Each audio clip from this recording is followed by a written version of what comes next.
Isang mapagpalang araw po sa inyo, Kuya Chris. Maging sa inyong mga tagapakinig. Tawagin niyo na lamang po ako sa pangalang Pedro. 44 na po akong taong gulang at ako ay ipinanganak at lumaki sa isang maliit na isla sa Iloilo.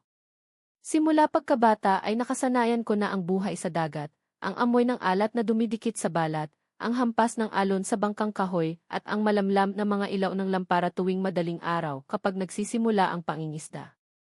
Ang buhay namin dito ay payak lamang.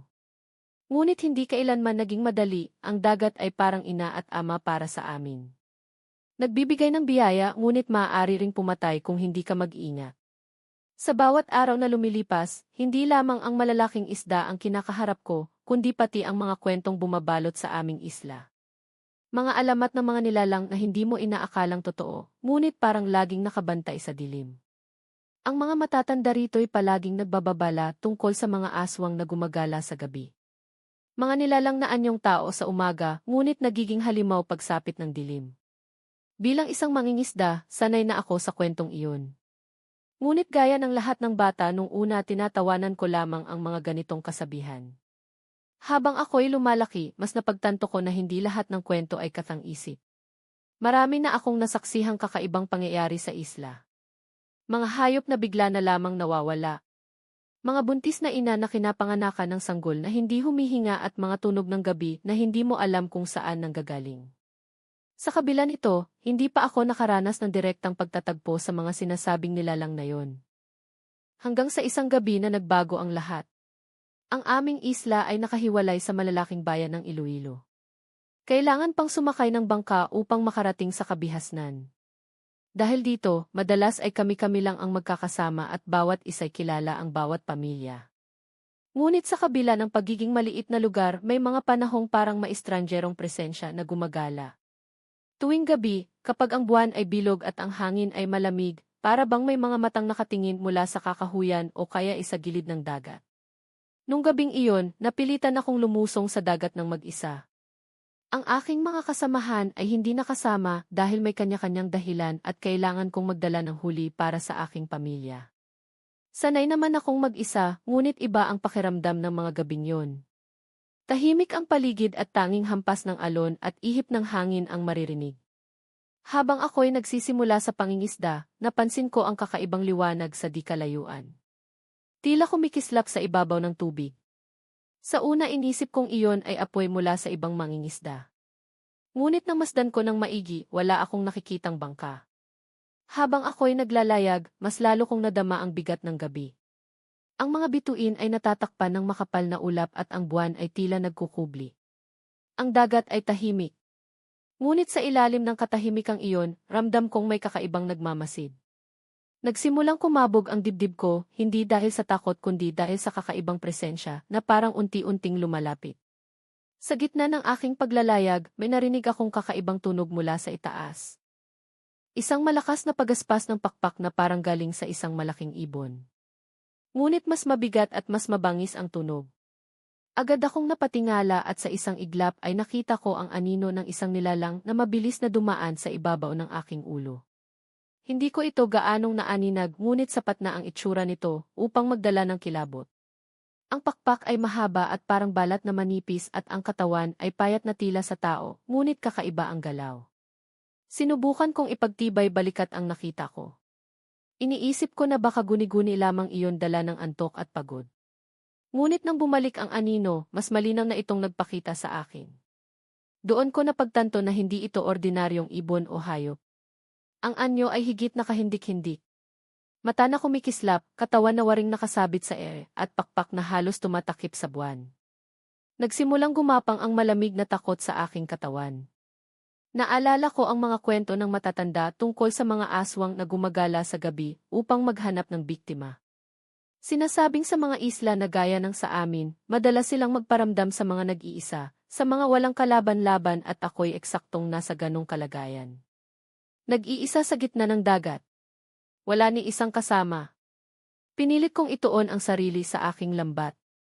Ngunit ang aking kamay ay nanginginig. Ang bawat paghila sa lambat ay tila mabigat at ang aking isip ay abala sa mga imahe ng nilalang na iyon. Habang patuloy kong pinagmamasdan ang paligid, nakita kong muli ang anino at ngayon ay mas malapit na ito kaysa dati. Para bang sinasadya nitong paikutan ako, nagmamasid at naghihintay ng tamang pagkakataon. Hindi ko maipaliwanag ang takot na bumabalot sa akin. Ang mga alon ay tila lumalakas. Ang aking bangka unti-unting sumasayaw sa gitna ng dilim. Ang malamig na hangin ay parang bumubulong sa aking tenga. At ang liwanag ng lampara ko ay halos lamunin ng kadiliman. Sa mga sandaling yon, batid kong hindi na lang ako basta-bastang nangingisda. May nilalang na nagnanais na ako'y gawing biktima. At doon nagsimula ang gabing hindi ko malilimutan. Ang gabing muntik na akong mahulog sa mga kuko ng isang aswang na paggalagala sa aming isla. Hindi ko kailanman inakala na ang mga kwentong paulit-ulit kong naririnig mula sa matatanda ay magiging bahagi ng aking sariling karanasan. Sa gabing iyon, sa gitna ng dagat na madilim at halos walang liwanag na nagbibigay tanglaw, naranasan ko ang isang bagay na hanggang ngayon ay nanginginig pa rin ako sa tuwing naaalala ko. Habang nakaupo ako sa aking bangka, sinisikap kong linisin ang lambat na inihulog ko. Ulit-ulit kong naririnig ang tunog ng pakpak mula sa itaas. Hindi iyong karaniwang tunog ng ibon. Malalim at mabigat na tila dumadagundong sa katahimikan ng paligid. Para bang bawat pagaspas ay may kasamang puwersang hindi mo maipaliwanag. Sa bawat segundo, palapit ng palapit ang tunog. At nang muli akong tumingala, nakita kong muli ang nilalang na kanina pa nagmamasid. Hindi ito ordinaryong hayop. Ang katawan nito'y mahaba at payat na parang tuyong kahoy na pilit na ginagalaw ng hangin. Ang balat ay maputla na halos kulay abo at ang pakpak ay parang balat ng paniki na malaki at lumalapad. Ang ulo nito'y nakayuko at mula sa malayo'y tila nakatitig sa akin ang kanyang mga mata. Kumikislap ang mga yon na parang nagliliyab sa ilalim ng dilim. Hindi ko malaman kung saan ko kukunin ang lakas ng loob. Ang mga kamay ko ay nanginginig ngunit pinilit kong kumapit ng mahigpit sa gilid ng bangka. Ang lampara na aking dala ay nagsimulang manghina ang ilaw at ang liwanag nito'y kumikibot-kibot na parang may humihigop ng enerhiya mula rito. Sa mga sandaling iyon, ramdam kong hindi na ako nag-iisa sa gitna ng dagat. May nilalang na nagbabantay at nag-aabang ng pagkakataong makalapit. Unti-unti itong bumababa. Paikot-ikot sa aking bangka, ang tunog ng kanyang pakpak ay humahalo sa hampas ng alon. Habang dahan-dahan itong lumalapit, naamoy ko ang kakaibang amoy na dumampi sa aking ilong. Amoy ng bubulok na karne. Halong alat ng dagat na lalong nagpapakilabot sa akin. Pinilit kong hindi umiyak o magpakita ng labis na takot. Ngunit sa kaloob-looban ko, pakiramdam ko'y malapit na ang aking katapusan. Ang nilalang ay tila may kasamang kakaibang enerhiya na nagpapabigat sa aking katawan. Ang mga mata ko'y parang dinudurog ng kanyang titig at halos mawalan ako ng lakas para igalaw ang aking mga kamay. Maya-maya pa, dumapo ito sa isang batong nakausli sa dagat. Hindi kalayuan sa aking bangka. Doon ko naaninag ng mas malinaw ang kanyang anyo. Ang mukha nito'y mahaba. May matalim na ngipin na tila gutom na gutom. Ang mga kuko sa kamay ay mahahaba. Parang pangil na nakahanda upang sumabog. Ang katawan nito'y kumikilos ng hindi karaniwan. Para bang hindi gawa ng laman at buto ng tao. Habang nakatingin ako, ramdam ko ang malamig na hangin na dala ng kanyang presensya. Ang dagat na dati kalmado ay biglang nag-alon at ang tubig ay tila lumalapit sa aking bangka. Para bang may puwersang humahatak. Hindi ko alam kung ito'y dala lamang ng hangin o kung may kapangyarihan ang nilalang na yon. Sa mga sandaling yon, naalala ko ang mga babala ng mga nakatatanda. Sinasabi nilang ang aswang ay mahilig mambiktima ng mga nag-iisa tulad nga ng nasabi ko kanina. Gagawin nitong marupok ang katawan ng tao. Kukunin ang lakas at kung magtagumpay ay dudurugin nito ang kaluluwa. Ang kanilang pakay ay hindi lamang ang laman kundi ang mismong hininga ng biktima. Maya-maya pa, bigla itong lumipad patungo sa aking bangka. Ang bawat pagaspas ng kanyang pakpak ay nagdulot ng malakas na ihip ng hangin na halos itapon ako mula sa aking kinatatayuan. Kumalabog ang bangka sa gitna ng alon at halos mabitiwan ko ang aking lambat. Mabilis kong kinuha ang isang patpat na ginamit ko sa pagpalo ng isda. Mahigpit ko itong hinawakan kahit alam kong wala itong laban sa halimaw na kaharap ko. Nang makalapit siya, ramdam ko ang bigat ng kanyang presensya. Ang mga mata niya ay lalong nagniningning at ang kanyang bibig ay bumuka. Nagpapakita ng matatalim na ngipin sa bawat iglap na papalapit siya sa akin tila isang hayop na gutom sa dugo ng kanyang biktima. Pinilit kong itulak ang aking bangka papalayo gamit ang sagwan, ngunit habang ginagawa ko, yon parang may pumipigil sa bangka ang tubig, ay naging malapot na para bang hindi ito ordinaryong dagat, kundi isang bagay na kontrolado ng nilalang. Ang bawat pagtulak ko'y walang saysay at lalo lang akong lumulubog sa takot. Naramdaman kong lumapag siya sa gilid ng aking bangka. Ang kahoy ay umuga at halos mabali ang balance ko. Sa paglingon ko, nakita ko ang kanyang mukha ng malapitan. Ang balat nito'y kulubot, ang mata pula at ang hininga amoy kamatayan. Sa mga sandaling iyon ay ramdam kong konti na lang at mahuhulog na ako sa kanyang bitag. Ngunit bago siya tuluyang makalapit, may kakaibang nangyari. Mula sa kalayuan, may malakas na hampas ng hangin na tila pumigil sa kanya. Napaatras ang nilalang. Nagulat at muling lumipad pa itaas. Tila may pumigil sa kanyang pag-atake, ngunit hindi ko alam kung ano o sino.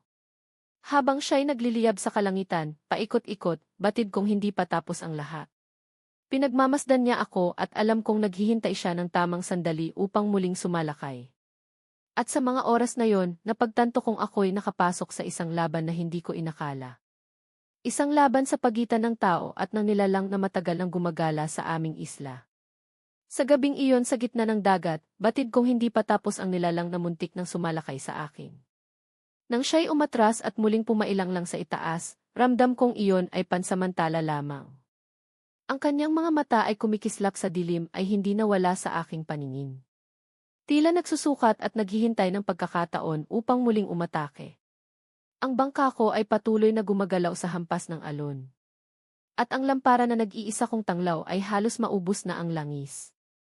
Ang liwanag nito'y mahina na. Parang apoy na malapit ng mamatay.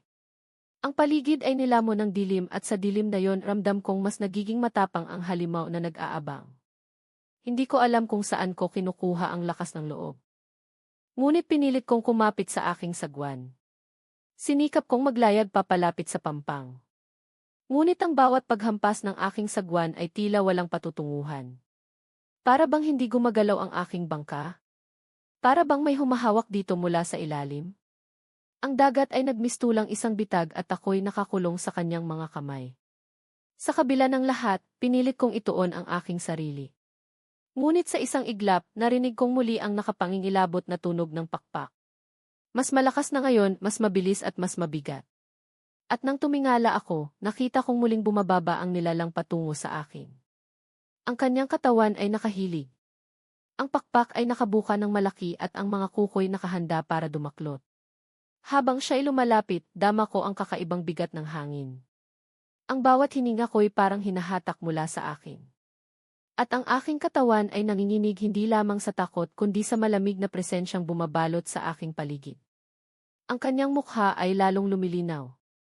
Mahaba at matalim ang mga ngipin at ang mga mata naglalagablab sa galit at gutom. Sa sobrang lapit niya, halos maramdaman ko na ang init ng kanyang hininga. Mula sa kanyang bibig ay umaagos ang mabahong singaw ng dugo at bulok na karne. Ang aking sikmura ay muntik nang bumaligtad ngunit pinilit kong manatiling matibay. Kumapit ako ng mahigpit sa aking patpat kahit alam kong wala itong laban sa kanya. Mula sa kalangitan ay bigla siyang bumulusok pa ibaba. Ang lakas ng kanyang bagsak ay nagpayanig sa aking bangka. Umuga ito ng napakalakas at halos matapon ako sa tubig. Sa isang kisap mata, naramdaman kong ang kanyang kuko ay sumayad sa gilid ng bangka. Nag-iwan ito ng malalim na gasgas sa kahoy. Muli niyang tinanggang lumapit. Ngunit mabilis kong tinulak ang aking sagwan at pilit na hinaharang ang kanyang mukha. Narinig ko ang isang malalim na ungol mula sa kanyang lalamunan. Parang alingaw ng halimaw na galit na galit. Sa galit niyang iyon, mas lalo niyang hinigpitan ang kanyang paglapit. Ang pakpak niya ay kumakampay na halos mapigtas ang aking tenga sa lakas ng hangin. Ang dagat ay nangangalit at ang aking bangka halos sumuko sa alon. Ngunit hindi ako nagpatalo. Sa kabila ng takot, sinubukan kong ipagtanggol ang aking sarili. Muli kong hinataw ng patpat ang kanyang mukha. Sa kanyang pag-atras, ramdam ko ang pagyanig ng aking bangka. Ngunit iyon ang nagbigay sa akin ng pagkakataong makahinga kahit saglit. Pero hindi siya tumigil. Sa halip ay mas lalo pa siyang naging marahas. Muli siyang pumailang lang paikot-ikot sa aking ulo. Para bang nilalaro niya ako. Nilalasap ang takot na aking nadarama. Ang bawat ikot niya ay sinasabayan ng malalakas na ihip ng hangin na halos itapon ako sa dagat. Ang aking katawan ay nanlalamig at ang aking dibdib ay halos sumabog sa kabog ng puso. Mula sa itaas, bigla siyang sumigaw. Isang sigaw na hindi gawa ng tao o hayop. Malalim, malakas at nakakabingi. Ang sigaw na iyon ay tumagos sa aking laman. Para bang hinuhugot ang aking lakas at kaluluwa. Sa mga sandaling iyon, naramdaman kong nanghihina na ako. Ang aking mga kamay ay unti-unting bumibitaw sa sagwan at ang aking paningin ay lumalabo. Subalit bago pa man tuluyang mawala ang aking malay, may isang kakaibang pangyayari. Habang siya'y muling susugod, biglang kumislap ang liwanag mula sa aking lampara. Ang apoy na kanina halos mamamatay na ay biglang lumakas. Naglayab ng matindi na para bang may puwersang humihigop mula sa aking paligid. Nang masilayan ng halimaw ang liwanag, bigla itong umatras. Napaatungan ng malakas na para bang ang apoy ay isang bagay na hindi niya matiis. Ang kanyang pakpak ay kumampay ng mas mabilis at siya ay lumipad papalayo. Ngunit hindi tuluyang lumisan, nagtago siya sa dilim. Nakamasid pa rin at nag-aabang. Doon ko napagtanto na hindi pa tapos ang lahat. Ang kanyang galit ay hindi naglaho at alam kong muling darating ang pagkakataon ng kanyang paglusob. Ngunit sa pagkakataong iyon, nagkaroon ako ng bahagyang pag-asa. Ang lampara na aking dala na sa tingin ko'y mawawala na ng silbi ay ang siyang nagligtas sa akin sa unang sagupaan. Ngunit sa ilalim ng takot na yon, isang bagay ang malinaw. Ang nilalang ay hindi susuko. Ako ang kanyang napiling biktima at hindi siya aalis nang walang makukuha. Ang tanong na lamang hanggang kailan ko kakayanin ang pag-atake niya. At sa kalagitnaan ng gabi habang ang dagat ay patuloy na nangangalit at ang hangin ay humahampas. Alam kong magsisimula pa lamang ang tunay na bangungot. Sa gitna ng dagat na iyon na nilalamon ng dilim. Ramdam ko na ang aking buhay ay nakabitin na lamang sa manipis na sinulid. 3 ulit nang sinubukan ng nilalang na iyon na lusubin ako at bagang pansamantalang napigilan siya ng liwanag mula sa aking lampara. Batid kong hindi pa siya tapos. Ang kanyang galit ay lalong nag-aalab at ako'y isang parang isdang sugatan na kanyang pinaglalaruan bago tuluyang lamunin. Ang bangka ko ay halos mabasag sa lakas ng hampas ng alon. Ang mga kamay ko'y sugatan sa mahigpit na pagkakahawak sa sagwan at patpat. At ang lampara ay halos malaglag sa gilid ngunit sa kabila ng lahat ng iyon. Yun lamang ang natitira kong pag-asa. Kung mawalan ako ng liwanag, tiyak na magiging alipin ako ng dilim at ng nilalang na yon. Mula sa itaas, muling nagpakita ang kanyang anino. Paikot-ikot pa rin siya. Mabilis at marahas na para bang isang buitre na naghihintay ng tamang oras para sumugod. Ang tunog ng kanyang pakpak ay sumasabay sa ugong ng hangin at ang aking pandinig ay halos mabingi sa lakas ng sigaw ng kalikasan at ng kanyang nakapangingilabot na ungol. Ang dagat ay parang kumukulo at ang aking dibdib ay punong-puno ng takot at kaba. Sa ikalawang pagkakataon, dumapo siya sa gilid ng aking bangka. Ang kanyang mga kuko ay lumubog sa kahoy. Bumaon ito na tila napakahigpit ng kanyang pagkakakapit. At ang kanyang mukha ay halos dumikit sa akin. Ang kanyang matay naglalagablab at ang kanyang bibig ay bumuka. Naglalantad ng matatalim na ngipin na parang handa ng sumagpang sa aking leg. Sa mga sandaling yon, naramdaman kong tumigil ang aking mundo. Ang kanyang hininga ay dumampi sa aking mukha. Mainit, mabaho at mabigat. Ang kanyang presensya ay parang apoy na dumidila sa aking balat. Ngunit sa halip na init, giniginaw ako sa takot. Halos mawalan ako ng lakas ngunit biglang kumislot ang aking kamay at hinampas ko siya ng patpat sa kanyang mukha. Tumama iyon at bagamt hindi siya nasaktan ng husto. Napaatras siya sandali. Ang sandaling iyon ang nagbigay sa akin ng pagkakataong igalaw muli ang aking lampara. Inangat ko ito ng mataas. At sa pagsayad ng liwanag sa kanyang balat, siya ay napaalulong ng matindi. Ang kanyang sigaw ay yuman sa paligid. Parang alingaw-ngaw ng libo-libong halimaw na sabay-sabay na nagwawala. Ang kanyang mga pakpak ay kumampay ng marahas at siya ay lumipad palayo. Ngunit hindi tuluyang lumisan. Sa halip, mas lalo pa siyang nagngangalit. Muli siyang pumailang lang. Mas mataas kaysa dati. Ang kanyang katawan ay nagmistulang isang anino sa ilalim ng buwan. At ang kanyang sigaw ay nag-iba. Hindi na basta sigaw ng galit kundi ng pagkasabik sa muling pagsalakay. Batid kong iyon na ang kanyang pinakahuling atake. Ang kanyang pagkakataong gawin niya ang lahat upang tapusin ako. Ang aking bangkay halos lamunin ang dagat. Ang mga alon ay parang mga halimaw na nagtutulungan upang ipitin ako. Ang lampara ay kumikibot waring naupos na muli. Sa bawat segundo alam kong papalapit ng papalapit ang aking katapusan. At nangyari na nga. Mula sa itaas, bigla siyang bumulusok pababa ng buong lakas. Parang isang palaso na itinutok sa akin. Ang kanyang mga kukoy nakahanda, ang kanyang bibig nakanga at ang kanyang mata puno ng apoy ng kamatayan. Sa isang iglap, naramdaman kong halos maglaho ang lahat ng ingay sa paligid. At ang oras ay tumigil. Ako lamang at siya ang nagtagpo sa pagitan ng langit at dagat. Sa huling sandali sa kabila ng aking takot at panghihina, inangat ko ang aking lampara ng buong lakas. Ang apoy na nag-aalab doon ay sumiklab. Mas maliwanag kaysa dati. Para bang ang liwanag ay pinapakain ng aking sariling kaluluwa. Nang tumama ang liwanag sa kanyang mukha, siya ay napasigaw ng isang nakapangingilabot na alulong. Mas malakas kaysa lahat ng narinig ko noon. Ang kanyang katawan ay biglang nagliyab kundi ng isang uri ng liwanag na tila nagmumula sa kanyang sariling laman. Siya ay nagpaikot-ikot sa hangin. Pilit na tumatakas mula sa apoy ng aking lampara.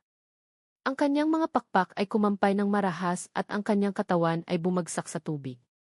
Ang dagat ay nagitngit at parabang siya inilalamon ng mismong alon na kanina pa niya kinokontrol. Sa ilang sandali, nakita ko siyang nagpupumiglas, lumalaban at umaalulong ng malakas.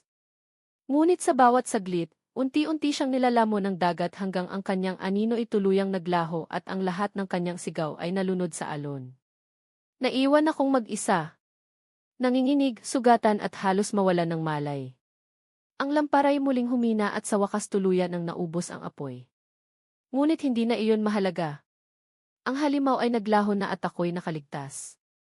Habang ang bangka ay dahan-dahang tinatangay ng agos papalapit sa pampang, napaluha ako sa matinding emosyon. Luha ng takot ng panghihina. Ngunit higit sa lahat, luha ng pasasalamat na nakaligtas ako sa bangungot ng gabing iyon. Nang makarating ako sa dalampasigan, agad akong bumagsak sa buhangin. Ang katawan ko'y basang-basa at sugatan. Ngunit ang puso ko'y muling tumitibok. Sa likod ng lahat, batid kong hindi iyon isang panaginip. Ang mga kwento ng matatanda ay totoo at ako mismo ang naging saksi. Magmula noon, hindi na ako pumapalaot sa dagat ng mag-isa tuwing gabi. Ang karanasang iyon ay nagsilbing paalala na may mga nilalang na gumagala pa rin sa ating mundo. Naghihintay ng tamang oras upang mambiktima. At ako, isang mangingisda na nakaligtas mula sa mga kuko ng aswang na gumagala sa aming isla. At hanggang ngayon, sa tuwing lumalabas ako upang mangisda, dala ko palagi ang alaala ng gabing iyon. At ang paniniwalang ang dilim ay hindi kailanman dapat pagkatiwalaan. Hanggang dito na lamang po ang aking kwento, Kuya Chris. Maraming salamat po sa pagbabasa nito at sa lahat ng mga nakinig. Ako po si Pedro Inca-Istorya. Magandang araw Kuya Chris. Ganoon din sa lahat ng mga kaistorya na masugid na nakikinig. Ako po si Carlos. Hindi ko po tunay na pangalan. 48 taong gulang at kasalukuyang nakatira dito sa Mindanao. Ang kwentong aking ibabahagi ngayon ay patungkol sa mga pilyong engkanto. Isang istoryang hango mismo sa tunay na karanasan ng aming pamilya. Bata pa lamang ang aking anak na si Miguel. Hindi na niya hilig ang makipagkaibigan sa mga kapwa niya bata. Wala po siyang kapatid at nakasanayan niya na ang maging mapag-isa. Hindi siya basta-bastang napapatawa ng mga simpleng biro lamang. Hindi siya sanay na makipag-usap lalo na sa mga taong hindi niya naman lubusang kakilala. Nasa gitna po kasi ng isang kagubatan ng aming malaki at lumang bahay. Sa tuwing may nakikita po si Miguel na mga taong bumibisita sa amin, ay agad na nagtatago ang aking anak sa kanyang madilim na kwarto. Nakasanayan niya na rin ang magmasid-masid sa labas ng bintana ng kanyang silid. Kinagiliwan niya na po yata ang makinig sa mga naglalawis-wisang mga sanga ng puno. Madalas habang abala siyang nakarungao sa bintana, ay tila bang maisinasagap na kaluskos ang kanyang mga tenga. Nang tanungin ko siya, may mga taghoy raw siyang naririnig. Mga bulong na sumasama sa ihip ng malamig na simoy ng hangin. Wari bang may nag-uutos daw po sa kanya na ihakbang ang kanyang mga paa patungo sa pinakapusod ng gubat. Naglalakad rin po siya kahit tulog. Lalo na kung gabi. Madalas siyang mawala ng malay at nawawala. Kung minsan ay nakikita na lamang namin siya na naroon sa gitna ng gubat. Madalas naming nakikita ng aking asawa na itatago ko na lamang po sa pangalang Sofia na madalas naming nakikita na nagsasalita si Miguel ng mag-isa sa harapan ng puno. Nang tingnan namin kung sino ang kanyang kalaro, wala kaming nakita. Nagtataka rin kami kapag naririnig naming tumatawa ang aming anak sa loob ng kanyang kwarto. May gabi rin ang ingay-ingay niya sa loob ng kanyang kwarto. Para siyang may kausap, may kalaro siya na hindi namin nakikita. Isang gabi ay naabutan namin siyang lumulundag-lundag sa kanyang higaan. May mga naririnig din kaming mga nakakakilabot na tawa sa kwarto ni Miguel, lalo na kung hating gabi. Nang minsan namin siyang silipin, naabutan namin ang aking asawa na nagtatago ang aming anak sa ilalim ng kanyang kama. Animoy nakikipagtago-taguan po siya sa kung kanino. Nagtataka rin kami dahil habang nakikipagtago-taguan ang aming anak ay naabutan naming nakabukas ang bintana ng kanyang kwarto. Kinabukasan ay nagpasya na kaming dalhin siya sa psychiatrist, ngunit lumabas sa resulta na normal lamang ang isip ni Miguel. Dahil doon ay bahagya kaming napanatag. Nang mga sumunod na araw ay bumalik na naman ang mga kakaibang kilos ng aming anak. Hindi na namin alam ang aming gagawin. Hinayaan na lamang namin siya sa pag-aakalang mawawala rin iyon sa oras na tumuntong na siya sa tamang edad. Subalit nang magbinata po si Miguel ay mas lumala ang lahat. Isang umaga ay tinawag ng aking asawa ang aming anak upang mag-agahan. Ngunit hindi man lang ito sumagot. Nang tingnan ng aking asawa ay wala si Miguel sa kanyang kwarto. Balisa kami sa kakahanap sa kanya. Nilibot na namin ang buong bahay pero hindi pa rin namin siya nakita. Hanggang sa napagdesisyonan namin na hanapin siya sa gubat. Ilang beses namin siyang tinawag. Wala kaming tugon na naririnig mula sa kanya. Habang patuloy naming ginagalugad ang gubat, natagpuan namin ang peres ng tsinelas ni Miguel. Nagkalat ang kanyang dalawang tsinelas sa mga tuyong dahon. Nilibot namin ang aming tingin sa paligid. Ngunit hindi namin siya mahagilap. Napagpasyahan naming mag-asawa na maghiwalay sa paghahanap upang mabilis naming makita ang aming anak. Kumaliwa ako habang kumanan naman si Sofia. Habang naglalakad sa bahagi na aking napuntahan, wala akong makitang bakas na nanggaling doon si Miguel. Nagulat na lamang ako nang bigla kong narinig ang hiyaw ni Sofia. Mabilis akong napalingon sa direksyon niya na pinagagalingan ng sigaw niya. Dali-dali akong tumakbo patungo roon upang alamin kung ano ang nangyayari. Nang sandaling iyon ay nagsipagtagakan ang aking mga pawis. Dama ko ang labis na pag-aalala habang kumakaripas ako ng takbo patungo sa kinaroroonan ng aking asawa. Nadatnan ko si Sofia na nakaluhod sa mga tuyong dahon habang hinihigit niya ang kanyang sariling buhok. Umiiyak siya habang nakatingala sa isang puno. Nang makita niya ang aking pagdating ay itinuro niya sa akin ang itaas ng puno. Nang tumingala ako ay nasulyapan ko si Miguel sa itaas ng puno. Naroon siyang nakatuntong sa isang malaking sanga. Nanlilisik ang kanyang mga mata na nakatingin sa amin. May sakmal-sakmal siyang patay na matsing. Ulit-ulit niyang sinusunggaba ang hawak niyang matsing at walang pag-aalinlangan niyang kinakain ang sariwang karne ng hayop na iyon. Hindi maipinta ang gulat sa aking mukha matapos kong masaksihan ang pangyayaring yun. Nagsisabiran sa aking isipan ang samutsaring mga tanong. Hindi ko akalain na magagawa ni Miguel na kumain ng hilaw na karne ng hayop. Agad ko siyang pinagsabihan at dumais ako roon sa kinaakyatan niyang puno. Inutusan ko siyang bumaba subalit nagpakawala lamang siya ng isang nakakakilabot na ngisi. Imbes na sundin ang aking utos ay dinuraan niya ako. Ibinugan niya sa akin ang mga dugo at pira-pirasong karne ng hayop na kanyang inuya. Tumama sa aking mukha ang malalansang dugo at ang gutay-gutay na karne ng matsing na mayroon pang mga maliliit na balahibo. Nang sandaling iyon ay naririnig kong umiiyak si Sofia sa aking likuran. Pareho kaming mag-asawa na tuliro at hindi malaman ang mga hakbang na aming dapat gawin. Pilit kong pinakalma ang aking asawa. Niyakap ko siya sapagkat walang humpay ang kanyang paghagulgol. Sa katagalan ay biglang sumigaw si Sofia. Kasunod ng pagkatumba namin sa lupa. Mula sa itaas ng puno, lumundag sa aking likuran si Miguel at sinakal niya ako mula sa likuran habang kagat-kagat niya ang aking balikat. Dama ko ang sakit dahil sa pagkakabaon ng kanyang mga ngipin sa aking laman at buto. Kakaiba ang kanyang lakas sapagkat hindi ko siya magawa-gawang iwaksi. Anak, anong nangyayari sa'yo? Nautal na tanong ni Sofia. Kaagad siyang bumangon mula sa pagkakalupagi at kinuha niya ang isang patpat upang magsilbi niyang proteksyon laban sa agresibo naming anak. Gusto niya manghambalusin si Miguel subalit hindi niya magawa. Nagawa kong tumihaya at buong lakas kong siniko si Miguel at pagkatapos ay buong lakas ko siyang tinadyakan. Nang makatayo ay agad kong inagaw ang patpat na hawak ni Sofia nang muling umatake si Miguel patungo sa aming direksyon. Agad ko siyang sinalubong ng isang malakas na hambalos gamit ang patpat dahil doon ay nawalan siya ng malay at bumulagta sa lupa. Anong ginawa mo? Bakit mo nagawa yun sa ating anak? Balis ang tanong ni Sofia sa akin. Hindi na ako nakasagot. Yun lang kasi ang tangi kong alam upang magawa naming makatakas sa kapahamakan. Lubha na kasing agresibo si Miguel sa hindi namin malaman na kadahilan. Kumuha ako ng bagin at itinali ko ang kamay ng aming anak. Hinubad ko ang aking damit at itinali iyon sa dugo ang bibig ni Miguel. Dinala namin siya pabalik sa aming bahay at pagkatapos ay minabuti ko siyang italiwarto. Napag-usapan namin ni Sofia na dalhin si Miguel sa mental hospital pero hindi pumayag ang aking asawa. Mas gusto niyang siya ang mag-alaga sa aming anak. Hindi niya kayang ipaalaga si Miguel sa iba. Habang abala kaming nag-uusap ay bigla na lamang na nagsumigaw si Miguel sa kanyang kwarto. Dali-dali kaming umakyat ni Sofia patungo roon upang alamin kung ano ang nangyayari. Nung mabuksan na namin ang pintuan ay nakita naming nagpupumiglas si Miguel sa kanyang kinahihigaan at pilit niyang inaalis ang mga taling nakatali sa kanyang magkabilang paa at kamay. Pakawalan niyo kami. Pakawalan niyo kami.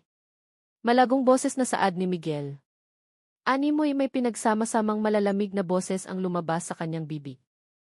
Nagulat kami ni Sofia sa inusan ng aming anak.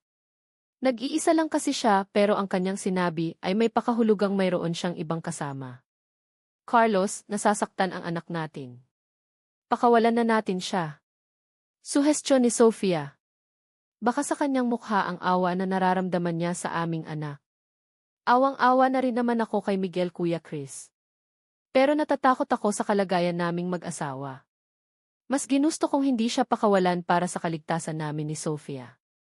Hindi natin siya pwedeng pakawalan. Tingnan mo ang anak natin. Mapapahamak lang tayo kung pakakawalan natin siya. Masamang nakatingin sa amin si Miguel. Ang kanyang titig ay mabalasik na animoy gusto kaming patayin. Minainam na lamang namin na muling isarado ang pintuan ng kwarto at iniwan doon si Miguel. Maya-maya lamang habang nag-uusap kami ni Sofia ay naulinigan naming may kumalabog sa labas ng bahay. Para bang may lumundag mula sa itaas. Nang tingnan namin si Miguel sa kanyang kwarto, wala na siya roon. Tanging mga bigtas na tali na lamang ang aming nadatnan sa kanyang higaan. Napansin kong nakabukas ang bintana, kaya agad akong nagtungo roon. Malakas ang kutob ko na roon dumaan si Miguel. Nang silipin ko ang labas ng bintana ay namataan namin si Miguel na nakaluhod sa lupa habang nakasubsob. Tinawag siya ni Sofia. Nung una ay hindi siya lumingon pero kalaunan ay lumingon ito. Bitbit ang isang nakakatakot na ngisi. Sa pangalawang pagkakataon ay duguan na naman ang kanyang bibig. May mga balahibo pa sa kanyang pisngi. Nang tingnan ko ang kanyang hawak ay maihawak siyang isang patay na manok. Isa sa mga alaga kong manok. Napasapo na lamang si Sofia sa kanyang bibig dahil sa tagpong yon. Halos mahimatay siya sa aming nasaksihan pero pilit ko siyang pinakalma. Lumabas kami ng bahay at maayos naming kinausap si Miguel upang hindi siya magwala. Mapagkalinga akong dumais sa kanya upang hindi siya maging agresibo. Natuwa ako dahil hindi niya ako sinaktan.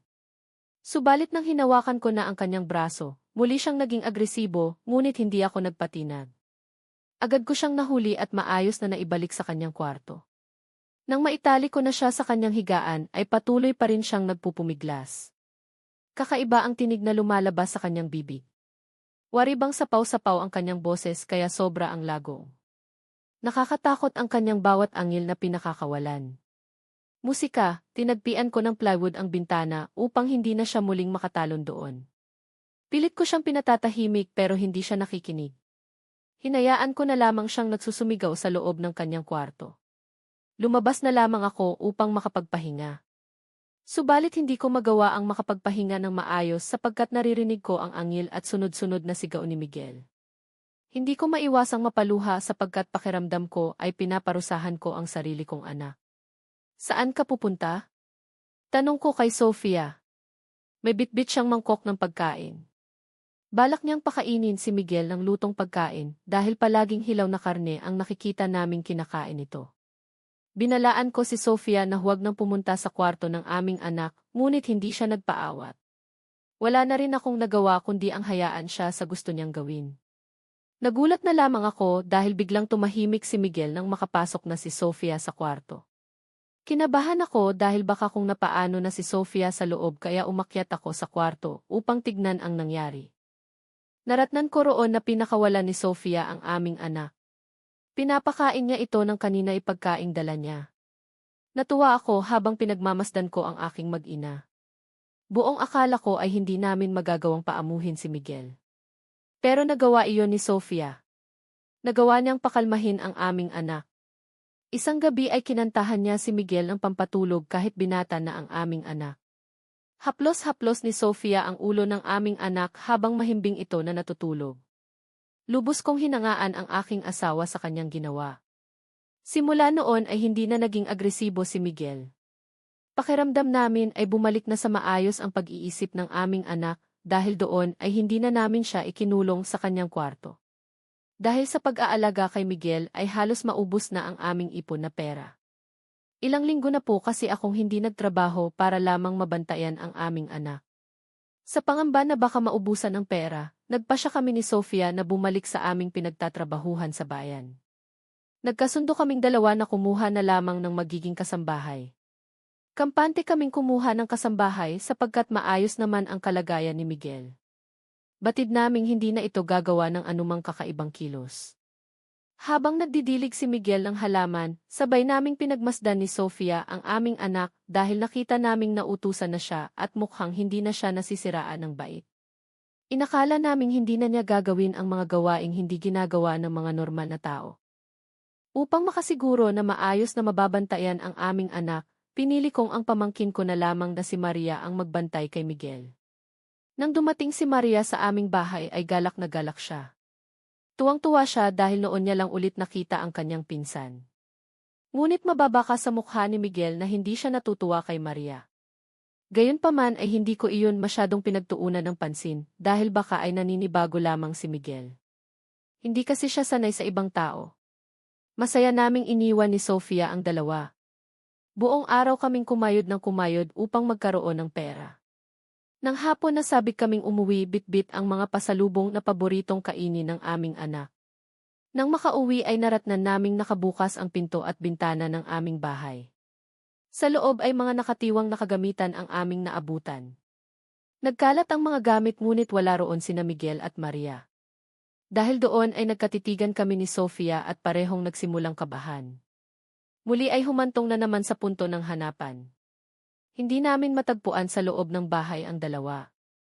Nagtungo ako sa kusina upang sana ay kumuha ng patalim na gagamitin ko dahil hahanapin namin ang dalawa sa gubat. Napansin kong nawawala sa kusina ang itak. Hindi ko na lamang hinanap pa ang itak at minabuti na magtungo na sa kagubatan upang hanapin sina Miguel. Magdidilim na kasi at ayaw naming mag-aksaya pa ng oras. Salitan naming tinatawag ang pangalan ng dalawa pero walang sumasagot. Sa aming nadaanan ay may napansin kaming mga dugo sa mga dahon. Pansin din namin ang baka sa lupa na dinaanan ng kung sino dahil paldas ang mga dahon. Tila bang may bagay na hinihigit doon. Sinundan namin ang paldas na daan at bakas ng dugo sa mga dahon hanggang sa dinala kami ng aming mga paa patungo sa isang malaking puno. Sa puno kung saan namin nakita si Miguel noon. Napasigaw si Sofia matapos naming makitang nakasabit sa puno ang wala ng buhay na katawan ni Maria. Nakabigti ito habang ang isa nitong paa ay nawawala. Naduwal si Sofia dahil hindi niya nasikmura ang aming nasaksihan. Dali-dali kong ibinaba ang bangkay ni Maria. Hindi ko na alam ang aking gagawin dahil sa kaganapang iyon. Malakas ang aming kutob na si Miguel ang may kagagawan noon dahil silang dalawa lang naman ang naiwan sa bahay. Hindi namin nakita si Miguel sa paligid. Hindi namin alam kung saan siya nagpunta. Bumalik kami ni Sofia sa bahay upang kumuha ng panghukay. Sa bahay ay naratnan namin si Miguel. May mga naimbak siyang mga kahoy sa labas. Nung magtungo naman si Sofia sa kusina ay nakita niyang nagluluto ang aming anak. Nang tingnan ni Sofia ang niluluto ni Miguel ay nagulat siya. Nakita niya ang isang binti ng tao. Marahil ay iyon ang isa sa mga binti ng katawan ni Maria. Sa takot na mawalan ng anak ay hindi ko sinabi sa mga magulang ni Maria ang nangyari. Inilibing namin sa gubat ang bangkay ni Maria, kasama ang kanyang mga gamit at umakto kami na parang normal lamang ang lahat. Ilang buwan nang lumipas, bumisita sa aming bahay ang magulang ni Maria. Namimiss raw nila kasi ang kanilang anak at hindi na umuuwi. Nagsinungaling ako sa kanila. Pinalabas kong matagal nang umalis si Maria. Nung una ay hindi naniniwala ang tatay ni Maria. Kaya nagawa pa nitong tingnan ang mga kwarto sa bahay. Nang buksan nila ang kwarto ni Miguel, ay nagulat sila matapos nilang makita na nakatali ang aming anak. "Bakit niyo itinatali ang anak niyo?" tanong ng tatay ni Maria. Napagsabihan niya kami. Pagkatapos ng mahabang diskusyon ay umalis na rin ang mga ito. Pilit na pinaniniwalaan nila ang kanilang mga hinala na siguro ay nakipagtanan na si Maria sa kasintahan nito. Nang oras na iyon ay kinakabahan ako. Akala ko ay mabubuko na ako sa pagtatakip na ginawa ko sa aming anak. Maluwag akong nakahinga nang makaalis na ng tuluyan ang magulang ni Maria. Napansin namin na habang tumatagal ay mas lalong nakakapurwisyo na si Miguel. Napagkasunduan na naming mag-asawa na dalhin ang aming anak sa mental hospital. Ayaw naming humantong sa punto na may buhay na namang mawawala. Kinumbinsi namin si Miguel na lumabas ng bahay at magtungo sa bayan. Pero hindi siya pumapayag. Mas nagwawala lamang siya at nagiging agresibo. Muntikan niya na akong mapatay kaya minabuti kong ikadena na siya sa higaan upang panigurado na hindi na siya makakawala. Kinakandado ko na rin ang kanyang kwarto ng 5 beses lalo na kung may trabaho kami ni Sofia. Isang araw habang papasok ng trabaho ay may nakasalubong kami ni Sofia na isang matandang lalaki. Tingin ito ng tingin sa amin ni Sofia. Pagkatapos ay pilit kaming kinakausap. Umiwas kami ni Sofia pero sunod pa rin ang sunod ang matandang lalaki. Dala ng kakulitan ng matanda ay minabuti naming pakinggan ang kanyang nais sabihin. Sinabi nito sa amin na nararamdaman niya raw na may problema kaming mag-asawa. Batid daw ng matanda iyon na nasa isang malubhang kalagayan ang aming anak. Nagulat kami ni Sofia dahil nalaman ng matanda ang patungkol sa aming anak. Maya-maya lang ay nagpakilala siya sa amin at sinabi niyang isa siyang albularyo at dating manghula. Ayon sa matanda ay kaya niya raw natulungan ang aming anak. Ngunit tumanggi si Sofia. Sinabi niya sa matanda na ipapagamot namin si Miguel sa isang doktor at hindi sa isang albularyo na manloloko lamang. Hindi kayang gamutin ang mga doktor ang mga bagay na kagaya ng nangyari sa anak niyo. Tura ng matanda habang ang kanyang mga tingin ay tila bang seryoso. Baka sa tono ng kanyang pananalita ang pagiging desidido na tumulong. Gulong-gulo ako kung ano ang nais niyang iparating. Kinakabahan ako sa tuwing nagsasalita ang matanda. Ano po ang ibig niyong sabihin? Tanong ko sa matanda. Hindi niya ako sinagot bagkos ay binigay niya lang sa akin ng isang papel na naglalaman ng kanyang address. Pagkatapos ng usapang yon ay agad na nagpatuloy ang matanda sa paglalakad. Nagpatuloy naman kami ni Sofia patungo sa aming pagtatrabahuhan. Habang nasa trabaho ay palagi akong nakatulala. Hindi ko maiwasang titigan ang papel na ibinigay sa akin ng matanda. Gusto ko pa siyang kausapin sapagkat nais kong alamin ang mga ibig sabihin ng kanyang mga sinabi. Noong mag-uwian na sa trabaho ay kinulit ko ng kinulit si Sofia. Sinabi ko na puntahan namin ang address na ibinigay ng matandang lalaki. Sa tagal kong pangulit ay pumayag naman siya. Musika, agad kaming dumiretso sa bahay ng matanda at nang makapasok sa kanyang bahay ay doon namin nakumpirma na totoo nga siyang albularyo. Puno kasi ng mga kakaibang bagay ang bahay ng matanda at may mga kandila pa. Doon ay ipinaliwanag sa amin ng matanda ang lahat ng ibig niyang sabihin patungkol sa aming anak. Nilahad niyang sinapian ng sutil na engkanto si Miguel. Hindi ko akalaing nagagawa palang manghula ng matandang iyon sa oras na matitigan niya ang mata ng isang tao. Sinabi ng matanda na kaya niyang paalisin ang engkanto sa katawan ng aming anak. Kaya naman ay sumama siya sa amin pauwi sa aming bahay. Dala ng matanda ang lahat ng mga bagay na magagamit niya para sa pagpapaalis ng sabi. Dala-dala niya ang kanyang kandila, palaspas, langis at marami pang mga kagamitan na hindi pamilyar sa akin. Kakaiba man ang uri ng panggagamot na iyon pero kumapit pa rin ako sa paniniwala na gagaling ang aking anak. Kailangan kasi naming sumugal para sa ikabubuti ni Miguel. Kung wala kaming gagawin, baka habang buhay na angkin ng engkanto ang katawan ng aming nag-iisang anak. Nang makarating sa bahay ay naratnan sumisigaw si Miguel sa loob ng kanyang kwarto. Itinuro ko sa matandang albularyo ang kwarto ng aming anak. Inilabas ko ang mga susi ng 5 kandado at mapagkalinga kong binuksan ang pintuan.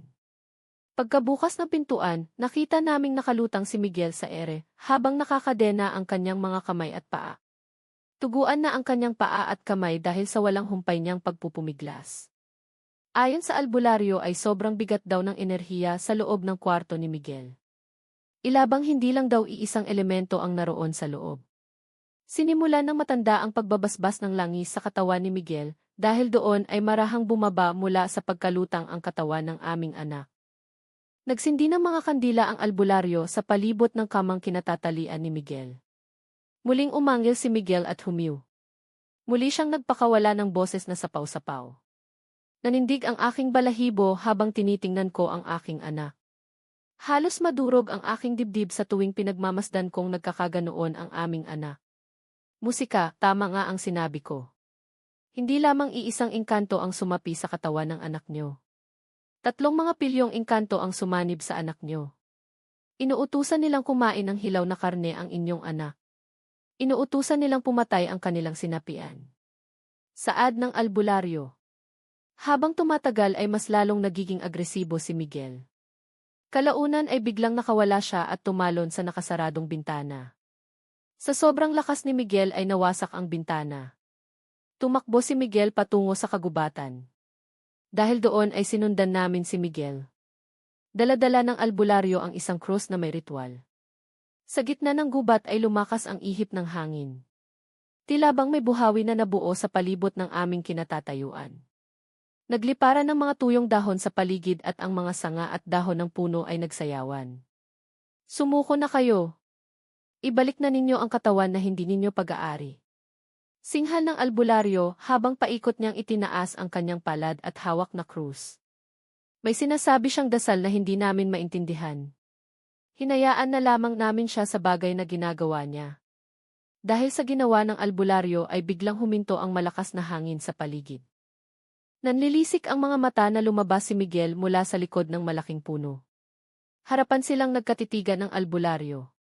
Balak sanang sunggaban ni Miguel ang matandang albularyo, subalit hindi niya magawa dahil malakas ang kapangyarihan ng albularyo. Nang magkaroon ng tamang pagkakataon ay nagawang idampi ng albularyo ang krus sa dibdib ni Miguel. Napasigaw si Miguel sa tonong malagong. Napaluhod siya sa lupa habang nakatingala na dumadaing. Maya-maya may 3 itim na usok ang lumabas sa kanyang bibig. Pagkatapos ay nahimatay ang aming anak.